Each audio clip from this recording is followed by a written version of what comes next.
ជាការជួយសង្គ្រោះដ៏អស្ចារ្យមែនឆ្មាំសមុទ្រប្រថុយជីវិតសង្គ្រោះក្មេងប្រុសម្នាក់ពីជំនោរសមុទ្រយ៉ាងសាហាវនៅកាលីហ្វ័រញ៉ាទស្សនភាពដ៏រំភើបលាយឡំនឹងការរន្ធត់មួយនៅកាលីហ្វ័រញ៉ាសហរដ្ឋអាមេរិកនៅពេលដែលក្មេងប្រុសម្នាក់បានជំនោរសមុទ្របោកបក់យ៉ាងខ្លាំងនិងបាននាំយកទៅកាន់ផ្ទៃទឹកជ្រៅនៅក្នុងវីដេអូបានថតដោយផ្ទាល់បានបង្ហាញពីភាពអង់អាចក្លាហានរបស់កងកម្លាំងក្រុមឆ្មាំសមុទ្របានធ្វើការស្ទុះហែលចូលទៅក្នុងឆ្នេរសមុទ្រដែលមានរលកបោកបក់យ៉ាងខ្លាំងក្លាដើម្បីទៅឲ្យដល់កន្លែងដែលប្អូនប្រុសកំពុងលិចលង់បើទោះបីជាប្រឈមមុខនឹងកម្លាំងបោកបក់ខ្លាំងយ៉ាងណាក៏ដោយក្រុមឆ្មាំសមុទ្ររួមជាមួយប្រជាពលរដ្ឋនៅទីនោះបានសហការគ្នាយ៉ាងអង់អាចក្លាហាននាំយកក្មេងប្រុសរូបនេះត្រឡប់មកកាន់ឆ្នេរវិញដោយសុវត្ថិភាពបើយោងតាមរយៈវីដេអូ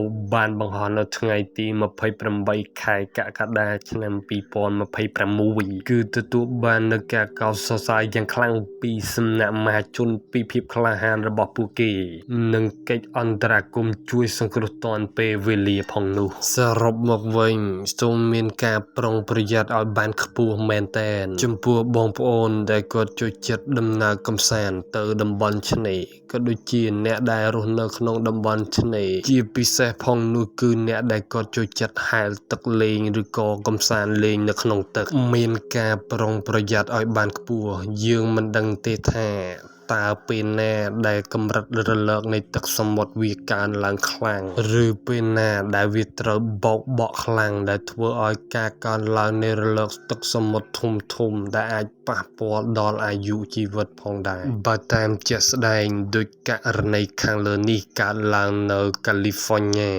នៅសហរដ្ឋអាមេរិកគឺបានដឹងហើយថាក្មេងប្រុសខាងលើត្រូវបានទឹករលកបោកបក់និងគួចយកទៅតំបន់ដែលមានស្ថានភាពទឹកជ្រៅតែពិតជា100សំណាងមែនទែនដែលបានជួយសង្គ្រោះទាន់ពេលវេលាដោយក្រុមឆ្មាំសមុទ្រនិងប្រជាពលរដ្ឋដែលរស់នៅក្បែរនោះផងដែរដែលជាហេតុធ្វើឲ្យក្មេងប្រុសម្នាក់នោះបានរួចផុតជីវិតពីការបោកបក់ដ៏ខ្លាំងក្លាពីរលកសមុទ្រជៀសវាងនឹងការទៅលេងតំបន់ឆ្នេរសមុទ្រគួរណាតែពិនិត្យមើលផ្ទៃរលកនៅលើសមុទ្រតើវាមានស្ថានភាពយ៉ាងណាបើមានស្ថានភាពខ្លាំងក្លាចូលយើងធ្វើការប្រុងប្រយ័ត្នកុំទៅលេងនៅតំបន់នោះព្រោះវាអាចបង្កដល់ផលប៉ះពាល់ដែលអាចធ្វើឲ្យបាត់បង់អាយុជីវិតក៏ដូចជាអាចធ្វើឲ្យទឹករលកបោកបក់គួចយកទៅទីតាំងដែលមានផ្ទៃទឹកជ្រៅផងដែរ